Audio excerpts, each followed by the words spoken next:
ان سے بھی ہم پوچھنا چاہیں گے کہ یہ آج کی ریلی کے بارے میں کیا میسج دینا چاہیں گے. السلام علیکم ورحمۃ اللہ. آج یہ پاکستان پیپلز پارٹی ڈسٹرکٹ ایسٹ کی ریلی ہے. یہاں پہ ویسے اوور آل سندھ کی طرف سے ریلی ہے. یہ اپنا سی وی او پہ جہاں پہ جشن منایا جائے گا اپنا پاک آرمی کے ساتھ یکجہتی کا جشن ہے. اور جو ہم نے انڈیا کو ہماری فورس نے دن دہاڑے ناکو چنے چبوا ہے اس کی خوشی میں. یہ روز ہمیں بھڑکیاں مارتے تھے انڈین کہ ہم گھس کے ماریں گے, ہم لیٹ کے ماریں گے, ہم سو کے ماریں گے, تو کچھ نہیں کر سکے. صرف دور سے پٹاخہ پھوڑ کے بھاگ گئے. پھر ہم نے گھس کے مارا بھی اور ان کو وہ سبق سکھایا کہ تاریخ لکھی جائے گی. اور آج انٹرنیشنل میڈیا, دنیا کے لوگ پاکستان فورس کو, پاکستان آرمی کو بہت سپورٹ کر رہے ہیں, انکریج کر رہے ہیں کہ دنیا کائنات میں ایسی کوئی فورس نہیں ہے پاک آرمی جیسی جو پاکستان کے ساتھ ہے. صاحب ان سے ہم پوچھنا چاہیں گے آج کی ریلی کے بارے میں یہ کیا کہنا چاہیں گے. السلام علیکم. دیکھیں, ہندوستان کی بزدلانہ کارروائی کے بعد جس طرح پاک فوج نے ہندوستان کو رسپانس دیا, ہندوستان کے دانت کھٹے ہوئے اور پورا پاکستان اس سیز فائر کو اپنی فتح کے طور پر منا رہا ہے, جشن کے طور پر منا رہا ہے.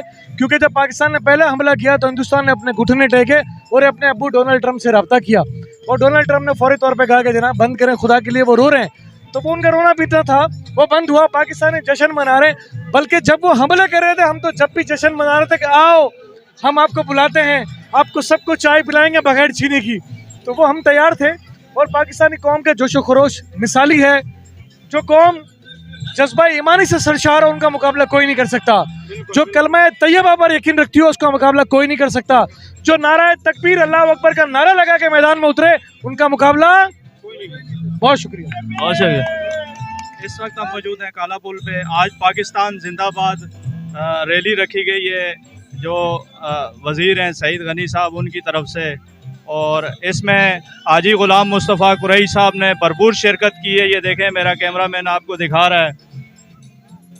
حاجی غلام مصطفیٰ قریشی صاحب نے بھرپور شرکت کی ہے, اور فوجی بھائی اور بسم اللہ انہوں نے بھی جیالوں کے ساتھ بھرپور شرکت کی ہے. کیسے دیا آپ یاد رکھو گے, پاکستانی فوج کو بھی یاد رکھو گے, پاکستانی عوام کو بھی یاد رکھو گے. پاکستانی عوام بچہ بچہ پاک فوج کے ساتھ ہے انشاءاللہ. مودی اگر تو نے دوبارہ جنگ چھیڑی اس دفعہ یہ پاکستانی عوام بارڈروں سے اندر گھس کر تمہارے جو ہے نا انڈیا کو دنیا کے نقشے سے ختم کر دے گا. پاکستان زندہ باد, پاک فوج زندہ باد, نعرے بھٹو. اور ہمارے ساتھ موجود ہیں اس وقت بسم اللہ کاکڑ صاحب. ان سے ہم پوچھنا چاہیں گے یہ کیا میسج دینا چاہیں گے انڈیا کو. بات تو یہ ہے کہ جس طرح کہ مودی سرکار بڑکیاں مارتا تھا اس کا منہ توڑ جواب دیا ہماری پاک آرمی نے. تو اس کی خوشی میں آج یہ پاکستان پیپلز پارٹی کی طرف سے یہ پروگرام رکھا گیا. اور میں مودی صاحب کو یہ بتانا چاہتا ہوں کہ پاکستان کا ہر بچہ, ہر شہری جو ہے وہ ایک مجاہد ہے, اور مجاہد جو ہے وہ شہادت جو ہے اس کی تمنا ہوتی ہے. تو ہم مسلمان قوم ہیں, اور جس طرح کہ مسلمان کی ایک خواہش ہوتی ہے کہ شہادت کا مرتبہ حاصل کرنے کے لیے تو ہم 24 گھنٹے باوضو ہوتے ہیں. اور یہ ہمارا بالکل ملک کے خاطر اگر کوئی بھی اس طرح کا واقعہ ہوگا تو فوج سے پہلے یہ عوام ہوگی انشاءاللہ بارڈر پر. بہت شکریہ.